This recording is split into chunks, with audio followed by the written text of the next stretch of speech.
Panduan menjalankan kebaktian Minggu Online GKI Gading Indah. Carilah tempat terbaik di rumah untuk beribadah. Jadikanlah itu sebagai ruang ibadah. Taruhlah sebuah wadah di atas meja untuk memasukkan amplop persembahan pada saat ritual persembahan berlangsung. Saat ini telah tersedia QRIS, rekening GKI Gading Indah, untuk mempermudah kita dalam memberikan persembahan. Caranya tinggal scan barcode tersebut dengan berbagai aplikasi pembayaran BCA Mobile, OVO, GoPay, ShopeePay, Link Aja, dan lain-lain. Jauh sebelum ibadah dimulai, pastikan koneksi internet memadai, lalu coba channel YouTube dari kebaktian online yang akan Anda ikuti. Walaupun diadakan di rumah, sadarilah bahwa Anda bersama-sama sedang menghadap Allah, bukan hanya menatap layar kaca atau menonton TV. Berdoalah sebelum kebaktian online dimulai, lalu ikuti kebaktian dari awal hingga akhir secara penuh, sebagaimana layaknya ketika Anda beribadah di gereja. Anda dapat berdiri pada saat mengucapkan pengakuan iman rasuli, juga pada saat pengutusan dan berkat. Jika memungkinkan, ajak anggota keluarga di rumah mengikuti kebaktian bersama-sama agar tercipta suasana persekutuan. Selamat mengikuti ibadah online GKI Gading Indah. Tuhan Yesus memberkati.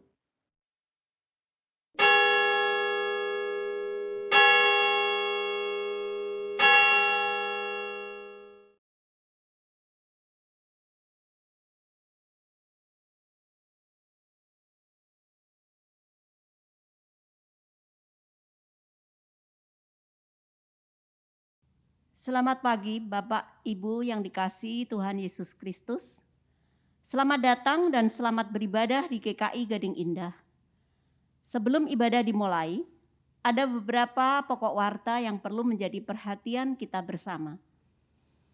Pertama, peneguhan dan pemberkatan pernikahan atas diri Saudara Ronald Hendrawan, anggota GKI Gading Indah, dengan Saudari Catherine Suryawijaya dari anggota GBI Suntermol pada hari Minggu 3 Oktober 2021 pukul 12.00 di Will's Kitchen, Pakubuwono.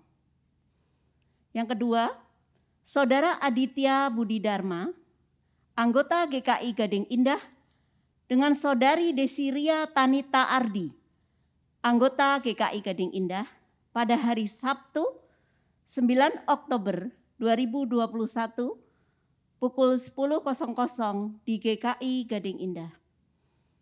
Tata cara dan masa aprobasi dapat dibaca pada warta online. Bina Pranikah BPMK Klasis Bandung GKI Cimahi mengadakan Bina Pranikah yang dilaksanakan pada hari Sabtu 9 dan 16 Oktober 2021 melalui Zoom meeting. Informasi lebih lanjut dapat dilihat pada warta jemaat online. Ketiga, Majelis Jemaat GKI Gading Indah terus mengingatkan agar jemaat dan simpatisan terus menjaga protokol kesehatan dengan selalu memakai masker apabila berada di luar rumah, rajin mencuci tangan menggunakan sabun, menjaga kesehatan, dan menjaga jarak dengan orang lain. Kontak senter GKI Gading Indah dapat dilihat di warta jemaat. Demikian pokok warta hari ini. Kebaktian hari ini dengan tema Kita dan Mereka akan dipimpin oleh Pendeta Nugraheni Iswara Adi dari GKI Buaran. Jemaat dipersilahkan untuk bersaat teduh sejenak sebelum ibadah dimulai.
Pertolongan kita adalah di dalam nama Tuhan yang menjadikan langit dan bumi, yang kasih setianya kekal selama-lamanya.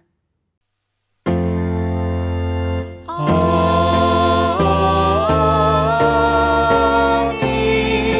amin, amin.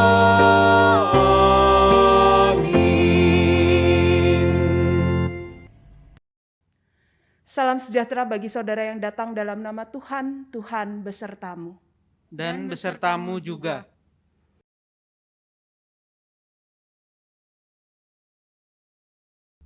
Saudara-saudara yang dikasihi oleh Tuhan Yesus Kristus, hari ini kita bersama-sama kembali memuji Tuhan, kita akan bersama-sama beribadah, dan saat ini kita akan bersama menghayati satu tema, kita dan mereka. Tentu saja kita dan mereka ini mau berbicara soal perbedaan yang ada di dalam kehidupan kita. Dan bagaimana sebagai pengikut Kristus seharusnya kita menghayati perbedaan-perbedaan yang ada. Kita akan merenungkannya dalam ibadah kita hari ini. Mari kita bersama-sama memuji Tuhan dengan menyanyikan PKJ 16 ayat 1 dan 2.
Firman Tuhan di dalam Mazmur 51 ayat 3-6 berkata demikian. Kasihanilah aku, ya Allah, menurut kasih setiamu. Hapuskanlah pelanggaranku menurut rahmat-Mu yang besar. Bersihkanlah aku seluruhnya dari kesalahanku, dan tahirkanlah aku dari dosaku. Sebab aku sendiri sadar akan pelanggaranku. Aku senantiasa bergumul dengan dosaku. Terhadap engkau sajalah aku telah berdosa dan melakukan apa yang kau anggap jahat, supaya ternyata engkau adil dalam putusanmu, bersih dalam penghukumanmu. Marilah kita bersama dalam segala kerendahan mengakui dosa kita dan memohon pengampunan dari Tuhan. Mari kita berdoa.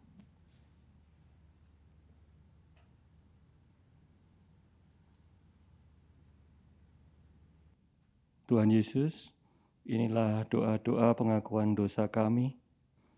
Kiranya Tuhan memberi kekuatan kepada kami untuk tetap bisa taat dan setia mengikuti jalan Tuhan di dalam kehidupan kami ke depan.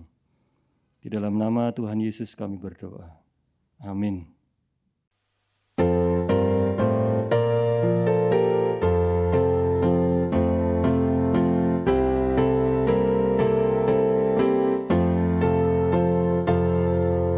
Hidup yang penuh berbeban dan terasa berat,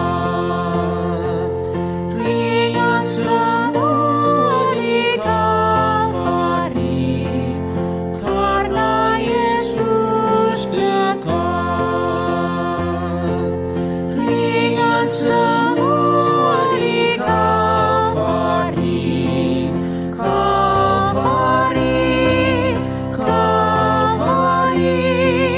ringan semua di Kalvari, karena Yesus dekat.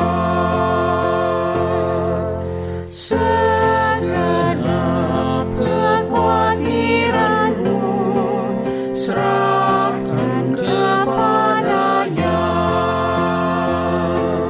Ringan semua di Kalvari, karena Yesus dekat. Ringan semua di Kalvari,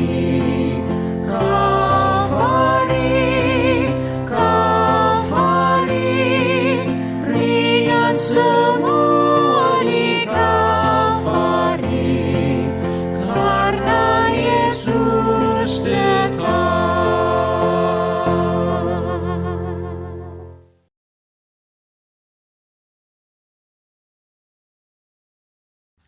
Dalam nama Bapa, Anak, dan Roh Kudus, sebagai hamba Yesus Kristus, saya memberitakan pengampunan dosa bagi setiap orang yang menyesalinya, mengakui dan bertobat dari dosanya. Firman Tuhan dalam Mazmur 103 ayat 8 hingga 12 berbunyi demikian. Tuhan adalah penyayang dan pengasih, panjang sabar dan berlimpah kasih setia. Tidak selalu ia menuntut dan tidak untuk selama-lamanya ia mendendam. Tidak dilakukannya kepada kita setimpal dengan dosa kita, dan tidak dibalasnya kepada kita setimpal dengan kesalahan kita. Tetapi setinggi langit di atas bumi, demikian besarnya kasih setianya atas orang-orang yang takut akan Dia. Sejauh timur dari barat, demikian dijauhkannya daripada kita pelanggaran kita. Demikianlah berita anugerah dari Tuhan. Syukur kepada Allah. Damai Kristus besertamu.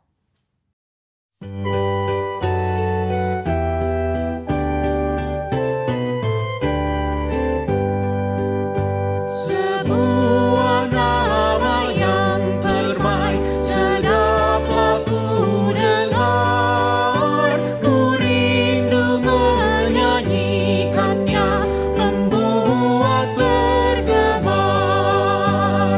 Ku mengasihinya, Yesus penebusku. Ku mengasihinya, membalas kasih-Nya.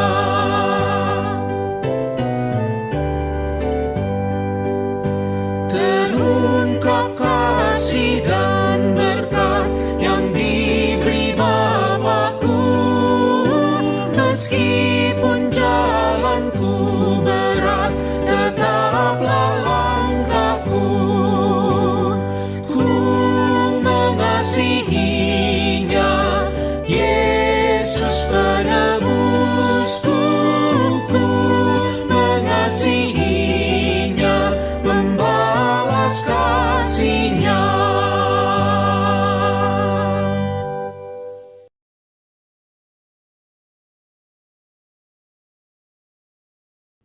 Mari saudara-saudara, sebelum kita bersama membaca dan merenungkan firman Tuhan, kita bersama-sama berdoa. Tuhan Allah Bapa kami yang bertahta dalam kerajaan surga, saat ini kami datang kepadamu. Kami sungguh bersyukur kalau hari ini kami boleh beribadah kepadamu Dan saat ini kami akan membaca serta merenungkan beberapa bagian dari kitab suci kami. Tolonglah kami, mampukanlah kami, kuasailah kami dengan Roh-Mu yang kudus, sehingga seluruh hati dan pikiran kami hanya dapat tertuju kepada firman Tuhan dan kami dapat mengerti serta melakukannya dalam kehidupan kami sehari-hari. Urapi para hamba-Mu baik yang akan membacakan firman Tuhan maupun yang akan menyampaikan perenungannya. Pakailah ia menjadi alat-Mu untuk memberitakan kebenaran firman Tuhan. Bersabdalah ya Allah, kami sedia untuk mendengarkannya, dan di dalam nama Kristus kami berdoa. Amin.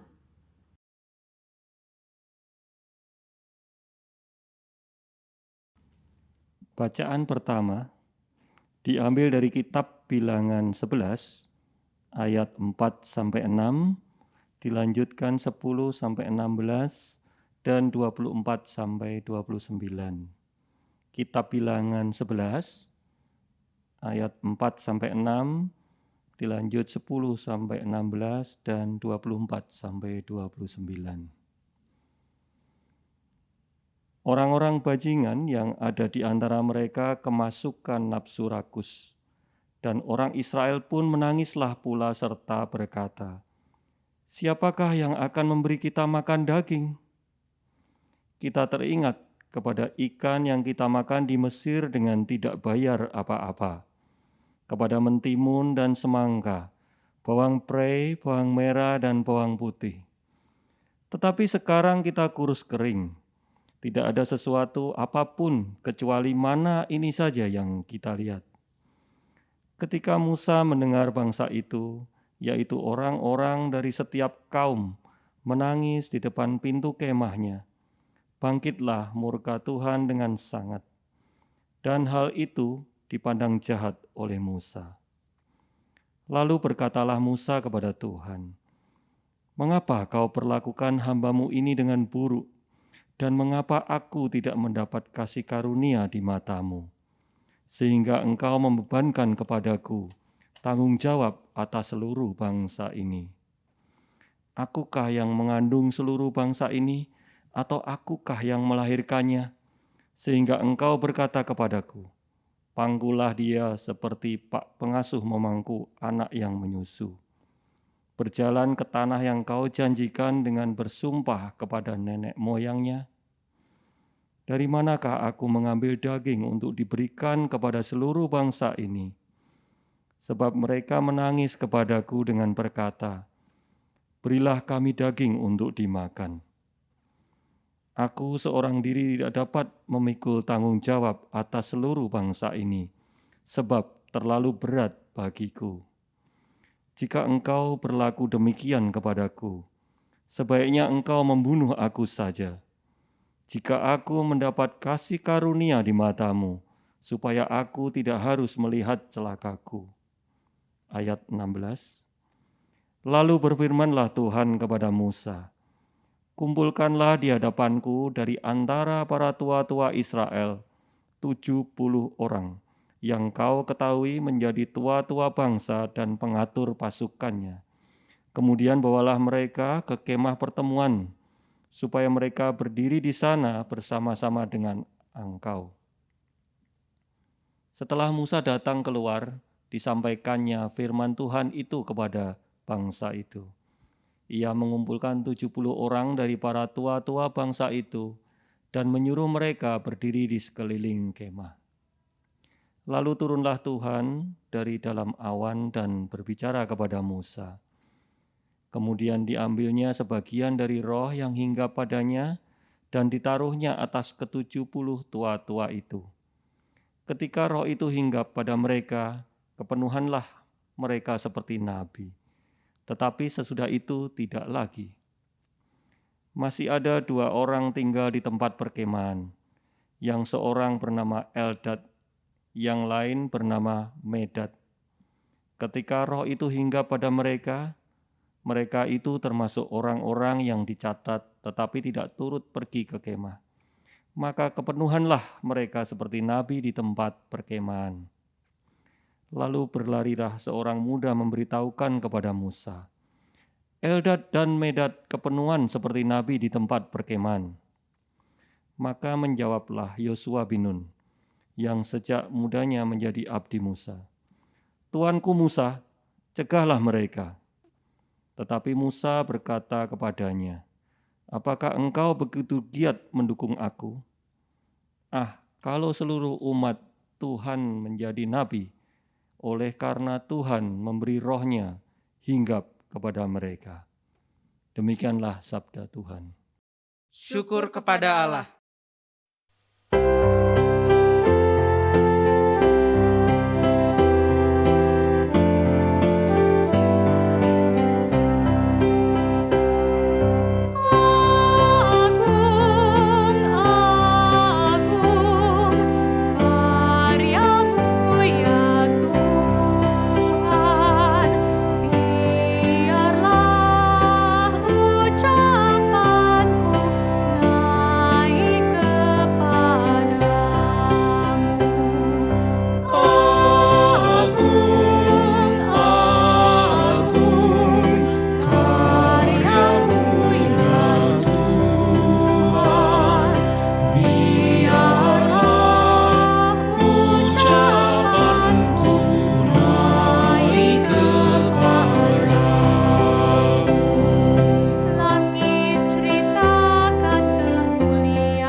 Bacaan kedua.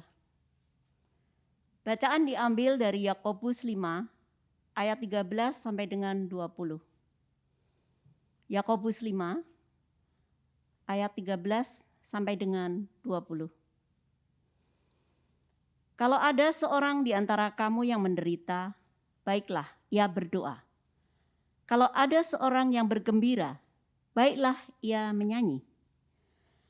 Kalau ada seorang di antara kamu yang sakit, baiklah ia memanggil para penatua jemaat, supaya mereka mendoakan dia serta mengolesnya dengan minyak dalam nama Tuhan.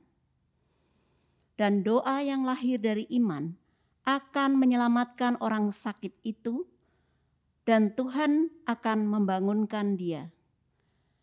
Dan jika ia telah berbuat dosa, maka dosanya itu akan diampuni. Karena itu, hendaklah kamu saling mengaku dosamu dan saling mendoakan, supaya kamu sembuh. Doa orang yang benar, bila dengan yakin didoakan, sangat besar kuasanya. Elia adalah manusia biasa sama seperti kita, dan ia telah bersungguh-sungguh berdoa supaya hujan jangan turun, dan hujan pun tidak turun di bumi selama 3 tahun dan 6 bulan. Lalu ia berdoa pula dan langit menurunkan hujan, dan bumi pun mengeluarkan buahnya.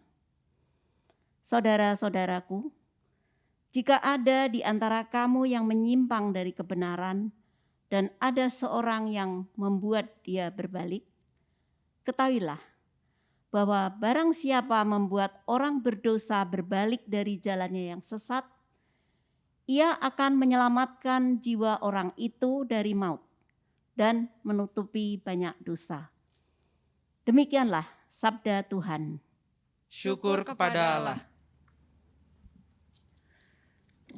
Bacaan diambil dari kitab Injil Tuhan Yesus Kristus menurut Markus pasal yang ke-9 ayat 38 hingga 50. Markus pasal yang ke-9 ayat 38 hingga ayat 50.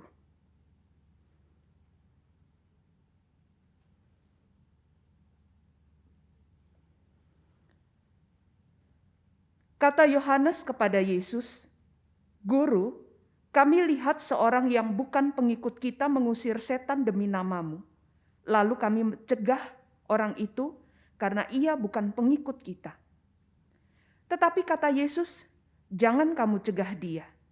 Sebab tidak seorang pun yang telah mengadakan mujizat demi namaku dapat seketika itu juga mengumpat aku. Barang siapa tidak melawan kita, ia ada di pihak kita. Aku berkata kepadamu, sesungguhnya barang siapa memberi kamu minum secangkir air oleh karena kamu adalah pengikut Kristus, ia tidak akan kehilangan upahnya. Barang siapa menyesatkan salah satu dari anak-anak kecil yang percaya ini, lebih baik baginya jika sebuah batu kilangan diikatkan pada lehernya, lalu ia dibuang ke dalam laut. Dan jika tanganmu menyesatkan engkau, penggalah, karena lebih baik engkau masuk ke dalam hidup dengan tangan kudung daripada dengan utuh kedua tanganmu dibuang ke dalam neraka, ke dalam api yang tak terpadamkan. Di tempat itu ulatnya tidak akan mati dan apinya tidak akan padam. Dan jika kakimu menyesatkan engkau, penggalah, karena lebih baik engkau masuk ke dalam hidup dengan timpang daripada dengan utuh kedua kakimu dicampakkan ke dalam mereka. Di tempat itu ulatnya tidak akan mati dan apinya tidak akan padam. Dan jika matamu menyesatkan engkau, cungkilah, karena lebih baik engkau masuk ke dalam kerajaan Allah dengan bermata satu daripada dengan bermata dua dicampakkan ke dalam neraka, di mana ulat-ulat bangkai tidak mati dan api tidak padam. Karena setiap orang akan digarami dengan api.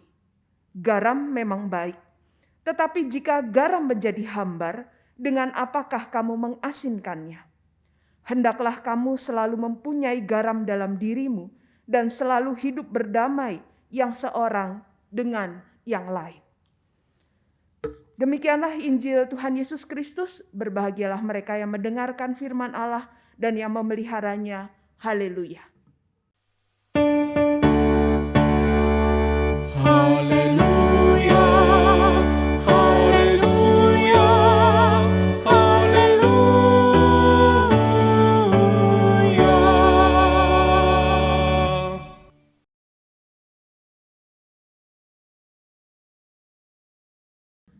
Saudara-saudara yang dikasihi oleh Tuhan Yesus Kristus, apa kabarnya? Saya berharap Bapak, Ibu, dan Saudara dalam kondisi yang baik dan sehat. Saudara-saudara, satu kali di sebuah WA group, satu WA group, ada seorang anggota grup itu yang memposting sebuah link untuk membantu seorang pemuda yang menderita penyakit langka, dan untuk menyembuhkan, untuk mengobati penyakit langkanya itu, dia memerlukan biaya yang sangat besar. Beberapa saat kemudian, saudara-saudara, respon di grup itu mulai bermunculan. Ada yang menyatakan keprihatinannya, ada yang menyatakan keinginannya untuk membantu. Tapi yang menarik, saudara-saudara, ada satu respon yang menanyakan, ini pemuda asalnya dari gereja mana? Soalnya kalau nggak tahu asalnya nanti repot. Pasti ditanyain dari gereja mana. Saudara-saudara, kalau saudara-saudara jadi anggota WA group itu, apa yang ada dalam benak saudara? Saya pribadi ketika membaca respon ini, saya tertawa, saudara-saudara. Saya tersenyum karena demikianlah fakta yang terjadi di dalam kehidupan kita sehari-hari, bahkan di tengah gereja. Tidak jarang ketika akan membantu suatu gereja, kita lihat ini gerejanya GKI apa bukan. Kalau kita mau membantu seseorang, kita tanya dulu, dia ini orang GKI atau bukan? Dia ini orang Kristen atau bukan? Kalau Kristen, gerejanya yang mana? Dan ironi berikutnya adalah tidak jarang kemudian asal gereja atau agama kemudian menentukan apakah kita akan memberi bantuan atau tidak. Apakah kemudian kita mau memberi dalam jumlah yang banyak atau sedikit. Di satu sisi harus diakui bahwa dalam kehidupan manusia memang ada berbagai macam perbedaan. Namun di sisi lain juga harus diakui bahwa sebenarnya manusialah yang membuat perbedaan-perbedaan yang ada itu menjadi sesuatu yang semakin tajam, yang kemudian justru menghambat mereka, menjebak mereka dalam kotak-kotak yang dibangun sendiri. Manusia kemudian lebih senang membuat kelompok berdasarkan kesamaan-kesamaan yang ada pada dirinya, termasuk di dalamnya kesamaan kepentingan. Mereka merasa nyaman di dalam kelompok yang dibuatnya. Mereka akhirnya menjadi kelompok-kelompok, menjadi orang-orang yang hidup eksklusif dan introvert, sukar menerima perbedaan, sukar menerima kehadiran orang lain yang dianggap berbeda, bahkan kemudian sulit untuk membangun relasi yang lebih baik dengan pihak-pihak lain yang berbeda dengan dirinya. Meskipun saudara-saudara di satu sisi di pandemi ini kita mungkin seringkali mendengar ungkapan bahwa saat ini manusia hidup di dunia itu seolah tanpa batas. Perkembangan teknologi yang begitu canggih membuat kita hidup seolah-olah tanpa batas lagi. Sebuah ironi dalam kehidupan manusia, bahkan di dalam kehidupan umat Kristen. Saudara-saudara yang dikasihi oleh Tuhan Yesus Kristus, dalam banyak hal, sikap egois dan egosentris itu membuat manusia enggan, bahkan lupa berbagi dengan sesamanya. Itulah yang terjadi dengan Yohanes, seorang murid Tuhan Yesus.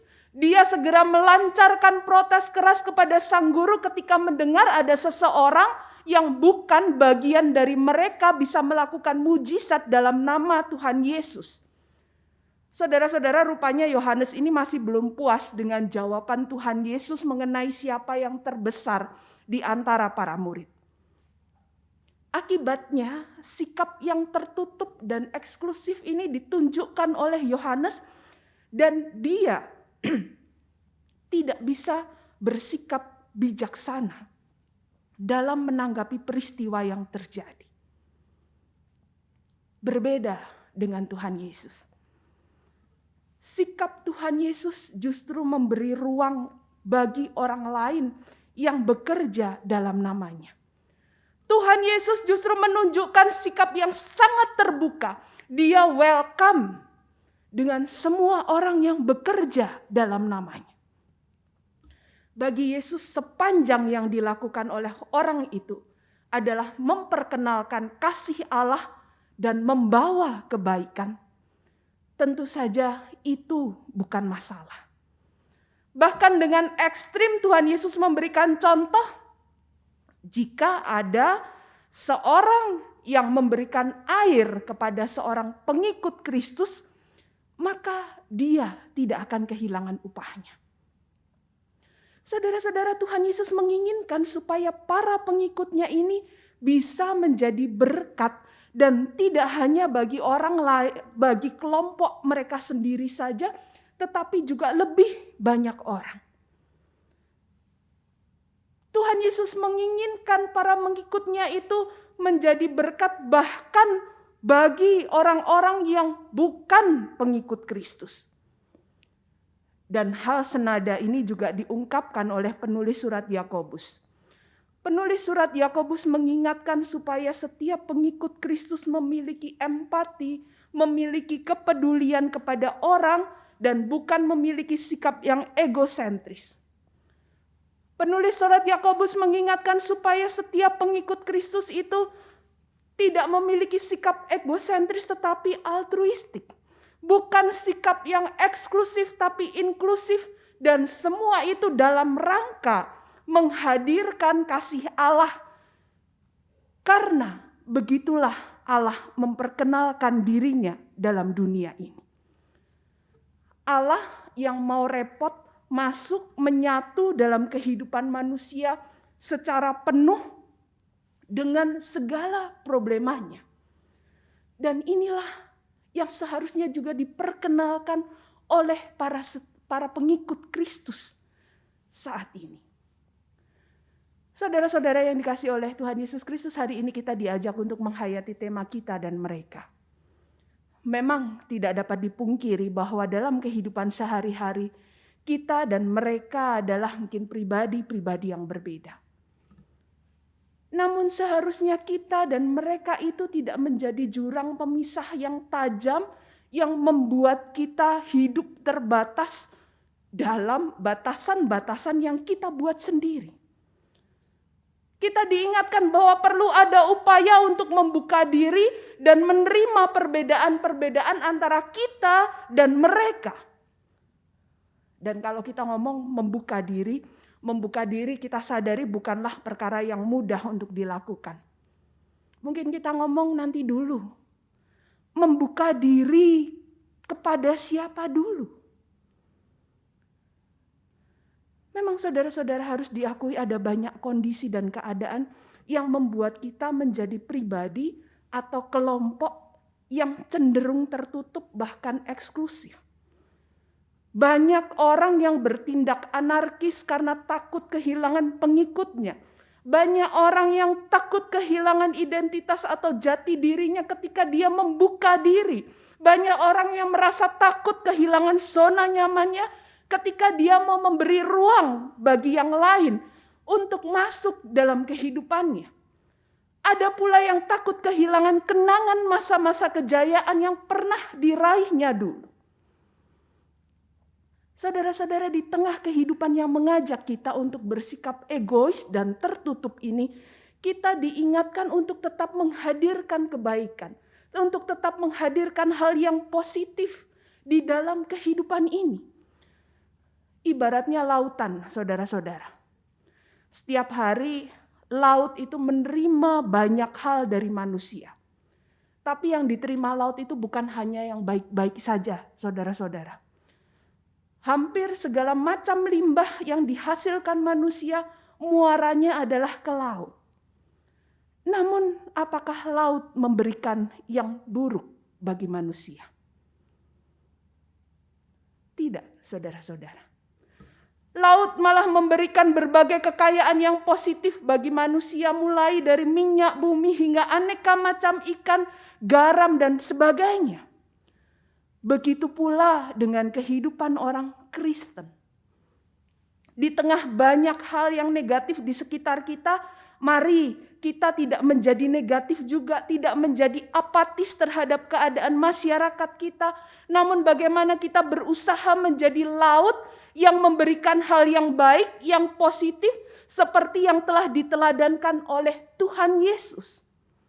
Dan firman Tuhan hari ini mau mengingatkan kita untuk yang pertama, saudara-saudara. Perbedaan itu adalah sebuah kenyataan yang harus diterima dan dikelola secara bijaksana. Tidak ada seorang pun yang sama persis, bahkan orang kembar identik pun sekali mereka memiliki perbedaan. Sehingga sebenarnya kalau kita berbicara soal kita dan mereka berbicara soal perbedaan, perbedaan itu bukanlah hal yang asing dalam kehidupan kita. Namun pertanyaannya, mengapa kita sangat sulit menerima perbedaan? Ini lebih berbicara soal diri kita sendiri, ego kita, ketakutan-ketakutan kita.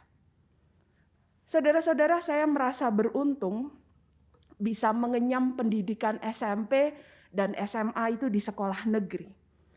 Karena di sana saya belajar banyak sekali bagaimana menerima perbedaan. Bagaimana kita diajar untuk tidak melihat seseorang itu berdasarkan perbedaannya, tetapi apa yang disampaikannya. Ya. Guru pasti berbeda dengan kita.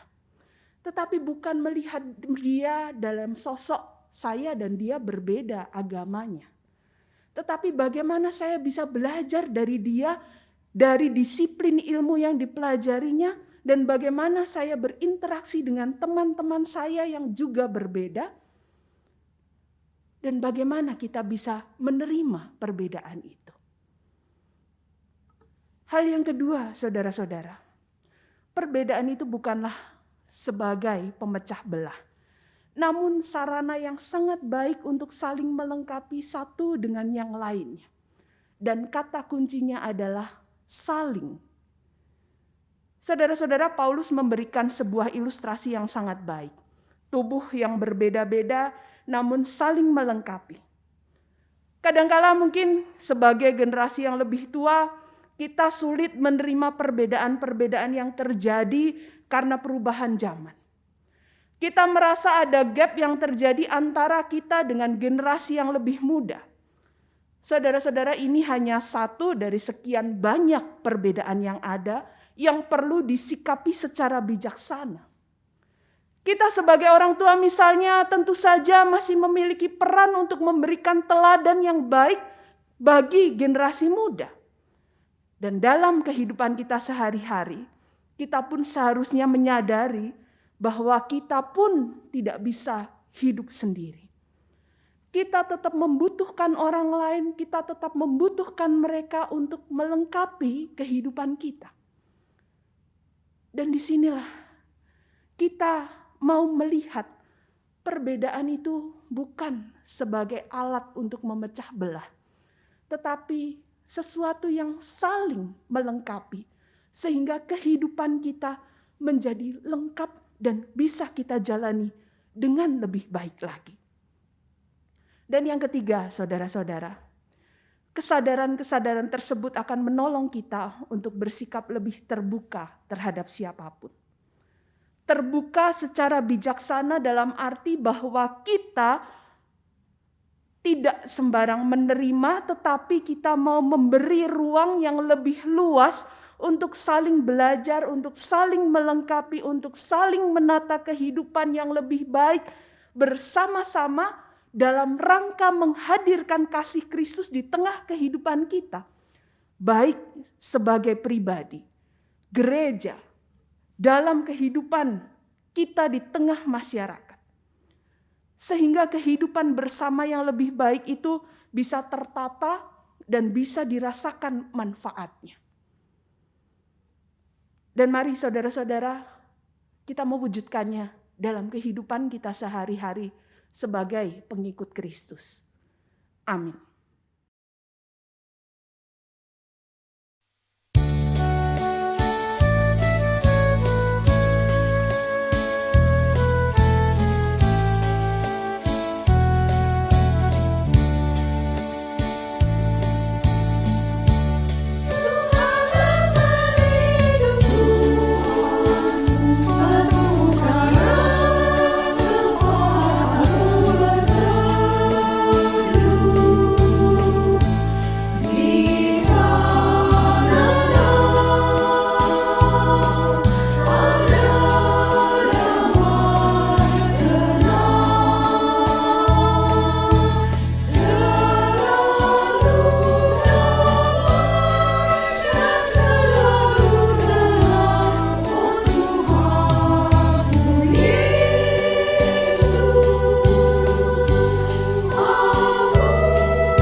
Marilah kita bersama dengan umat Allah di masa lalu, masa kini dan masa depan, mengingat pengakuan pada baptisan kita menurut pengakuan iman rasuli. Aku percaya kepada Allah, Bapa yang Maha Kuasa, Khalik langit dan bumi, dan kepada Yesus Kristus, anaknya yang tunggal Tuhan kita, yang dikandung dari Roh Kudus, lahir dari anak darah Maria, yang menderita sengsara di bawah pemerintahan Pontius Pilatus, disalibkan, mati dan dikuburkan, turun ke dalam kerajaan maut, pada hari yang ketiga, bangkit pula dari antara orang mati, naik ke surga, duduk di sebelah kanan Allah Bapa yang Maha Kuasa. Dan dari sana ia akan datang untuk menghakimi orang yang hidup dan yang mati. Aku percaya kepada Roh Kudus, gereja yang kudus dan am, persekutuan orang kudus, pengampunan dosa, kebangkitan orang mati, dan hidup yang kekal. Amin.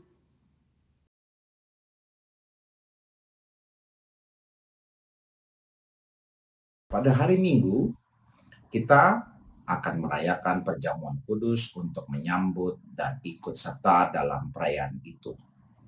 Marilah kita mempersiapkan diri secara bersama-sama. Pada perjamuan malam terakhir, Kristus menghendaki kita merayakan perjamuan kudus untuk mengenangnya. Mengenang Kristus berarti mengalami kehadirannya, seperti murid-muridnya dahulu mengalami kehadirannya bersama mereka. Mengenang Kristus juga berarti menyadari secara pribadi seluruh kehidupan Kristus yang diberikannya bagi keselamatan dunia. Sejak dia lahir, melayani, menderita, sengsara, mati, dibangkitkan, dan dimuliakan di surga. Marilah kita merenungkannya. Apakah kita benar-benar rindu untuk berjumpa secara pribadi dengan Kristus untuk mengalami kasih kuasa dan kebenarannya yang membaharui hidup kita? Apakah kita menghayati bahwa seluruh kehidupan dan karya Kristus, yaitu kelahirannya, pelayanannya, penderitaannya, kematiannya, kebangkitannya, kenaikannya ke surga, sampai dengan kedatangannya kembali, terkait erat dengan kehidupan kita. Pada perjamuan malam terakhir, ketika Kristus memecah roti dan mengangkat cawan, dia membagikan tubuh dan darahnya sendiri kepada murid-muridnya. Menerima tubuh dan darahnya berarti dipersatukan dengan Kristus, sehingga dia menjadi kepala dan kita tubuhnya. Menerima tubuh dan darahnya berarti dipersatukan dengan semua orang yang menerimanya, juga menjadi satu tubuh dan satu roh. Marilah kita merenungkannya. Apakah kita menghayati bahwa Kristus adalah kepala seluruh kehidupan kita? Dalam hidup jemaat dan bermasyarakat, dalam keluarga dan pekerjaan kita. Apakah kita menghayati bahwa kita adalah anggota tubuh Kristus yang saling mengasihi seorang terhadap yang lain? Ketika kita bersatu dengan Kristus, roti yang dipecah-pecahkan bagi dunia ini, kita pun dipersatukan dalam kematian dan kebangkitan Kristus. Dipersatukan dengan Kristus berarti diutus untuk mengosongkan dan menyangkal diri, memikul salib, dan mengikuti Kristus. Dipersatukan dengan Kristus berarti diutus untuk memberi hidup kita demi keselamatan dunia. Marilah kita merenungkannya. Apakah dalam persekutuan dengan Kristus kita mau berkorban dan menjadi berkat bagi sesama kita? Apakah kita menyadari bahwa sebagai anggota tubuh Kristus di tengah dunia, kita menjadi mata dan telinga bagi Kristus yang melihat dan mendengarkan serta peduli terhadap kebutuhan dan masalah sesama kita? Sudahkah kita menjadi mulut bagi Kristus yang menyuarakan kebenaran dan keadilan dalam lingkungan kita? Sudahkah kita menjadi tangan bagi Kristus yang berkarya memperjuangkan damai sejahtera di muka bumi? Kiranya Roh Kudus menolong kita semua dalam mempersiapkan diri untuk merayakan perjamuan kudus mendatang.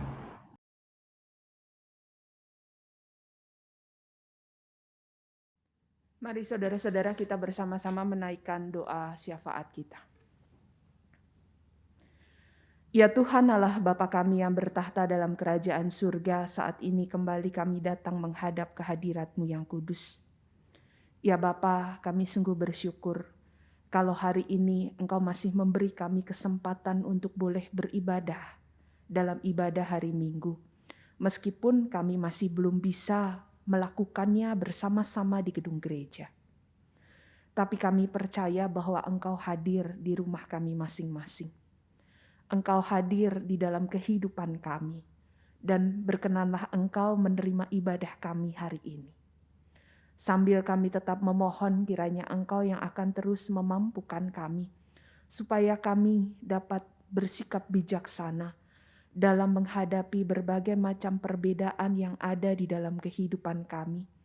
Sehingga kami dapat terus bertumbuh menjadi pengikut Kristus yang bisa menebarkan kasih Allah, memperkenalkan kasih Allah bagi dunia ini dengan berbagai macam cara, melalui semua aktivitas, melalui semua tingkah laku, tutur kata, gaya hidup kami. Tolonglah kami Bapa, supaya kami tidak hanya sibuk dengan kelompok kami, dengan diri kami sendiri, kami sibuk dengan apa yang ada, berbagai permasalahan, pergumulan yang di dalam kehidupan kami, tapi kami boleh terus menyadari bahwa kami hadir di dunia ini untuk menyatakan kasih Tuhan bagi dunia. Saat ini Bapak, kami terus berdoa bagi upaya penanganan pandemi COVID-19. Kami terus berseru kepadamu, kami terus memohon kepadamu ya Bapak, tolonglah kami, bebaskanlah kami dari pandemi ini. Berkatilah semua upaya baik yang dilakukan pemerintah kami baik di tingkat pusat maupun daerah, sehingga setiap upaya itu boleh membuahkan hasil yang baik. Juga bagi kami seluruh anggota masyarakat di Indonesia ini, kami mohon Kau tetap memberi kami semua hikmat kebijaksanaan, supaya kami boleh tetap menjalankan bagian kami, peranan kami, untuk boleh ikut serta mengendalikan situasi pandemi ini dengan disiplin, mematuhi protokol kesehatan, dan berusaha menahan diri untuk berkumpul maupun untuk menjalani mobilitas. Kami mohon Bapa, Engkau yang memampukan kami semua, sehingga kami boleh bersatu padu, kami boleh bekerja sama mengatasi pandemi COVID-19 ini. Ya Bapa, saat ini kami bersama-sama juga berdoa bagi jemaat GKI Gading Indah. Dalam semua aktivitas, dalam semua pelayanan, kegiatan yang ada, kami mohon biarlah semua kegiatan yang dilakukan boleh mendatangkan berkat bagi umat Tuhan. Boleh semakin menolong kami untuk terus bertumbuh di dalam iman kami. Kami berdoa bagi para pendeta, para penatua, semua aktivis, semua orang yang Engkau utus untuk melayani Engkau dan jemaat-Mu di tempat ini. Perlengkapilah mereka, pakailah mereka menjadi alat-Mu untuk mendatangkan kasih dan damai sejahtera itu di tengah kehidupan umat Tuhan di GKI Gading Indah. Kami saat ini juga bersama-sama mau berdoa bagi saudara-saudara kami yang mengalami kelemahan fisik, baik karena sakit penyakit maupun karena usia lanjut. Bapa, kami mohon jamahan tangan Tuhan bagi mereka yang sakit. Jika Engkau berkenan, sembuhkanlah mereka dari segala sakit yang diderita. Kami juga mohon Engkau tetap memberikan juga sukacita bagi mereka yang mengalami kelemahan fisik karena lanjut usia.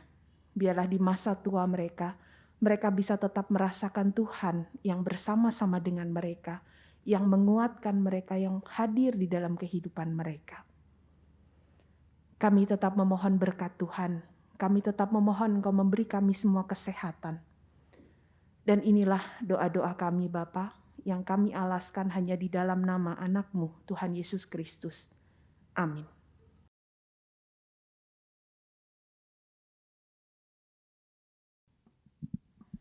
Marilah kita menyatakan syukur kepada Tuhan melalui persembahan syukur dengan mengingat firman Tuhan dalam Roma 12 ayat 1 yang berbunyi, "Karena itu saudara-saudara, demi kemurahan Allah aku menasihatkan kamu, supaya kamu mempersembahkan tubuhmu sebagai persembahan yang hidup, yang kudus dan yang berkenan kepada Allah. Itu adalah ibadahmu yang sejati."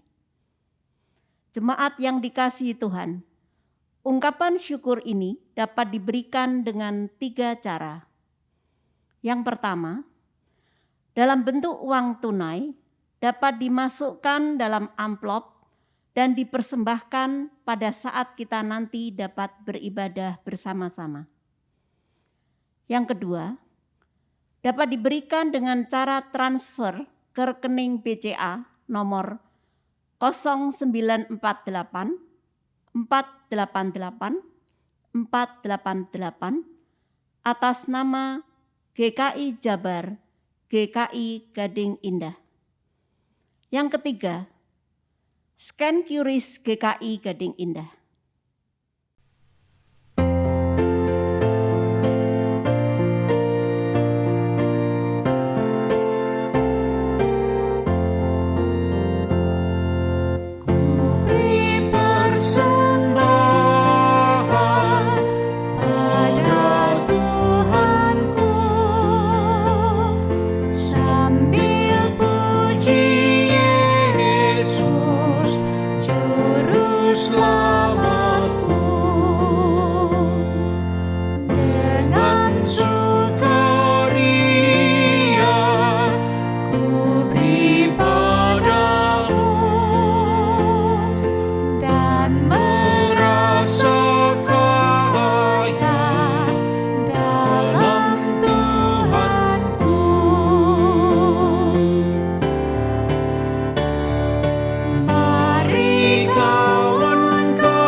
Allah Bapa, dengan penuh rasa syukur kami mempersembahkan sebagian dari berkat yang telah kami peroleh. Ya Tuhan, kami mengucapkan terima kasih karena Engkau memampukan kami untuk dapat memberikan persembahan walaupun sedikit dibandingkan dengan berkat yang begitu besar yang Kau berikan kepada kami, kepada keluarga kami, dan juga kepada orang-orang yang kami kenal. Tuhan, semoga berkat-Mu ini dapat menjadi persembahan yang hidup melalui tangan para majelis jemaat yang akan mengelolanya, supaya berkat ini dapat menolong orang-orang dan masyarakat yang membutuhkan, sehingga mereka dapat merasakan sukacita melalui apa yang telah dilakukan. Ya Tuhan, mampukanlah kami untuk terus memberikan diri kami sebagai persembahan yang hidup dan yang berkenan di hadapan-Mu. Dalam nama anak-Mu Tuhan Yesus Kristus, kami berdoa dan mengucap syukur. Amin.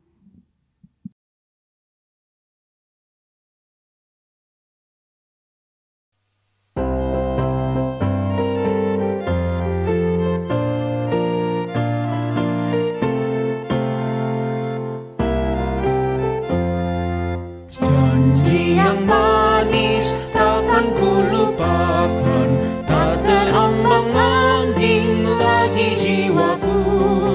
Walau lembah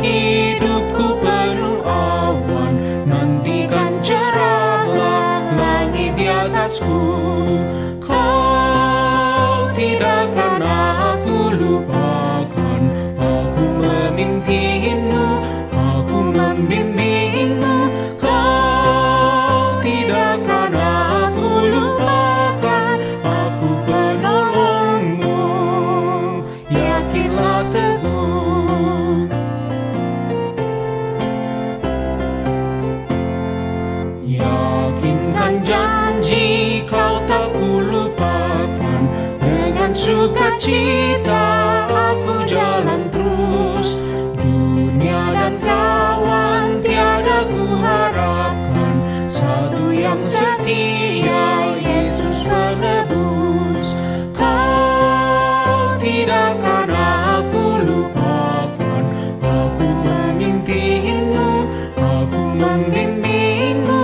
Kau tidak akan aku lupakan. Aku penolongmu, yakinlah teguh. Saudara-saudara, kini arahkanlah hatimu kepada Tuhan. Kami mengarahkan hati kami kepada Tuhan. Jadilah saksi Kristus. Syukur kepada Allah, Terpujilah Tuhan. kini dan selamanya. Dan kini terimalah berkat dari Tuhan. Tuhan memberkati engkau dan melindungi engkau. Tuhan menyinari engkau dengan wajah-Nya dan memberi engkau kasih karunia. Tuhan menghadapkan wajah-Nya kepadamu dan memberi engkau damai sejahtera.